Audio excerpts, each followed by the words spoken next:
ಒಂದು ಚಿಕ್ಕ ಹಳ್ಳಿಯ ಅಂಚಿನಲ್ಲಿ ಎಲ್ಲೆಡೆ ಹಸಿರಿನಿಂದ ಕೂಡಿದ ಮತ್ತು ಮಧ್ಯ ಮಧ್ಯ ಕೆಸರು ತುಂಬಿದ ದಾರಿಗಳ ನಡುವೆ ಒಂದು ಹಳೆಯ ಮತ್ತು ಜೀರ್ಣಗೊಂಡ ಗುಡಿಸಲಿನಲ್ಲಿ ಧನು ಎಂಬ 60 ವರ್ಷದ ವೃದ್ಧೆ ವಾಸಿಸುತ್ತಿದ್ದಳು.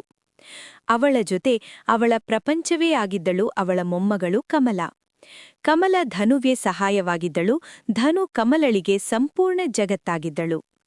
ಅವರ ಬಳಿ ಕೆಲವೇ ಆಸ್ತಿಗಳು, 4ರಿಂದ 5 ಮೇಕೆಗಳು ಮತ್ತು ಹಳ್ಳದ ಮೀನುಗಳು. ಅವರ ಜೀವನ ಸರಳವಾಗಿತ್ತು, ದಿನವಿಡೀ ಕೆಲಸ, ರಾತ್ರಿ ಒಣರೊಟ್ಟಿ. ಆದರೆ ಇಬ್ಬರೂ ಒಟ್ಟಿಗಿದ್ದರಿಂದ ಸಂತೋಷವಾಗಿದ್ದರು. ಒಂದು ದಿನ ಕಪ್ಪು ಮೋಡಗಳು ಆಕಾಶವನ್ನು ಆವರಿಸಿದವು. ತೀವ್ರ ಗಾಳಿ ಬೀಸಿತು ಮತ್ತು ಮಳೆ ಸುರಿಯಲು ಆರಂಭವಾಯಿತು. ಒಂದು ದಿನವಲ್ಲ, ಹಲವು ದಿನಗಳ ಕಾಲ ಮಳೆ ಮುಂದುವರಿದಿತು. ಗುಡಿಸಲು ಹನಿ ಹನಿ ನೀರು ಸೋರಲು ಶುರುವಾಯಿತು. ಹಳ್ಳದಲ್ಲಿ ನೀರು ತುಂಬಿ ಮೀನು ಹಿಡಿಯಲು ಸಾಧ್ಯವಾಗಲಿಲ್ಲ. ಆಹಾರ ಕಡಿಮೆಯಾಗತೊಡಗಿತು. ಕಮಲ ಹಸಿವಿನಿಂದ ಕುಡಿತಿದ್ದಳು, ಆದರೆ ಏನೂ ಹೇಳಲಿಲ್ಲ. ಧನು ಅವಳನ್ನು ನೋಡಿ ನೋವಾಯಿತು. ಮಗಳೇ, ಇಂದು ಏನೂ ಇಲ್ಲ, ಆದ್ರೆ ನಾಳೆ ಏನಾದರೂ ತರುತ್ತೇನೆ. ಮುಂದಿನ ದಿನ ಮಳೆ ಇದ್ದರೂ ಧನು ಹೊರಗೆ ಹೋಗಲು ನಿರ್ಧರಿಸಿತು. ಕಮಲ ಕೂಡ ಜೊತೆಗೆ ಹೋದಳು. ಕೆಸರು ದಾರಿಯಲ್ಲಿ ಕಷ್ಟಪಟ್ಟು ಅವರು ಕಾಡಿಗೆ ಹೋಗಿ ಮೇಕೆಗಳಿಗೆ ಆಹಾರ ತಂದರು. ನಂತರ ಹಳ್ಳದ ಬಳಿ ಹೋಗಿ ಕೆಲವು ಮೀನುಗಳನ್ನು ಹಿಡಿದರು. ಮನೆಗೆ ಹಿಂದಿರುಗುವಾಗ ಒಬ್ಬ ವ್ಯಕ್ತಿ ಅವರನ್ನು ಕಂಡು ಸಹಾಯವಾಗಿ ಅಕ್ಕಿ ಮತ್ತು ಹಿಟ್ಟು ಕೊಟ್ಟನು. ಅವನು ಹೇಳಿದ, ಬೆಳಿಗ್ಗೆ ಹಳ್ಳ ಬಿಟ್ಟು ಹೋಗಿ, ಬಾಧೆ ಬರಬಹುದು. ಮನೆಗೆ ಬಂದು ಅವರು ಮೀನು ಮತ್ತು ಅನ್ನ ತಯಾರಿಸಿದರು. ಬಹಳ ದಿನಗಳ ನಂತರ ಒಳ್ಳೆಯ ಊಟ ಮಾಡಿದರು. ಆ ರಾತ್ರಿ ಧನು ಹೇಳಿದಳು, ನಾವು ಬಡವರಾಗಿದ್ದರೂ ಒಟ್ಟಿಗಿದ್ದೇವೆ, ಇದು ನಮ್ಮ ಸಂಪತ್ತು. ಆದ್ರೆ ಹೊರಗೆ ನೀರು ಹೆಚ್ಚಾಗುತ್ತಲೇ ಇತ್ತು.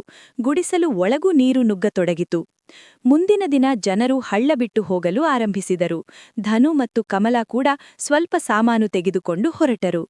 ಮೇಕೆಗಳ ಜೊತೆ ಅವರು ಕಷ್ಟಕರ ದಾರಿಯಲ್ಲಿ ನಡೆದುಕೊಂಡು ಹೋದರು.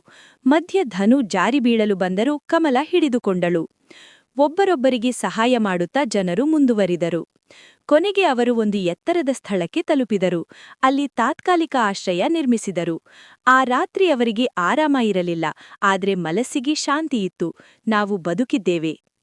ಮುಂದಿನ ದಿನ ಅವರು ಮರದ ಕೊಂಬೆ ಎಲೆಗಳಿಂದ ಚಿಕ್ಕ ಗುಡಿಸಲು ಕಟ್ಟಿದರು. ಮೇಕೆಗಳಿಗೆ ಪ್ರತ್ಯೇಕ ಜಾಗ ಮಾಡಿದರು. ಬಹಳ ಕಷ್ಟಪಟ್ಟು ಒಂದು ಚಿಕ್ಕ ಮನೆ ಸಿದ್ಧವಾಯಿತು. ಕಮಲ ಸಂತೋಷದಿಂದ ಹೇಳಿದಳು, ಇದು ನಮ್ಮ ಮನೆ. ಮೇಕೆಗಳು ಹಸಿವಿನಿಂದ ಹೊರಬಂದರೂ ಧನು ಮತ್ತು ಕಮಲ ಆಹಾರ ಸಮಸ್ಯೆ ಮುಂದುವರಿದಿತ್ತು. ಒಂದು ದಿನ ಕಮಲ ಕೇಳಿದಳು, ನಾವು ಹೀಗೇನೆ ಬದುಕಬೇಕಾ? ಧನುಗೆ ಒಂದು ಯೋಚನೆ ಬಂತು, ನೀರಿನಲ್ಲಿ ಮೀನು ಹಿಡಿದು ಅದನ್ನು ಮಾರಬಹುದು. ಮುಂದಿನ ದಿನ ಅವರು ನೀರಿಗೆ ಹೋಗಿ ಮೀನು ಹಿಡಿದರು. ಅವರಿಗೆ ತುಂಬಾ ಮೀನು ಸಿಕ್ಕಿತು. ಅವರು ಕೆಲವು ಮೀನುಗಳನ್ನು ಮಾರಿದರು ಮತ್ತು ಹಣ ಪಡೆದರು.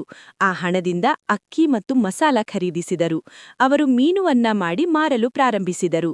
ಅವರ ಊಟ ರುಚಿಕರವಾಗಿದ್ದರಿಂದ ಜನರು ಹೆಚ್ಚು ಖರೀದಿಸಿದರು. ನಂತರ ಇದು ಅವರ ದಿನನಿತ್ಯದ ಕೆಲಸವಾಯಿತು. ಅವರ ಜೀವನ ಸುಧಾರಿಸಿತು. ಬಡತನ ಇರಲಿ, ಸಂಕಷ್ಟ ಇರಲಿ, ಧೈರ್ಯ ಮತ್ತು ಪರಿಶ್ರಮ ಇದ್ದರೆ ಜೀವನವನ್ನು ಮತ್ತೆ ನಿರ್ಮಿಸಬಹುದು.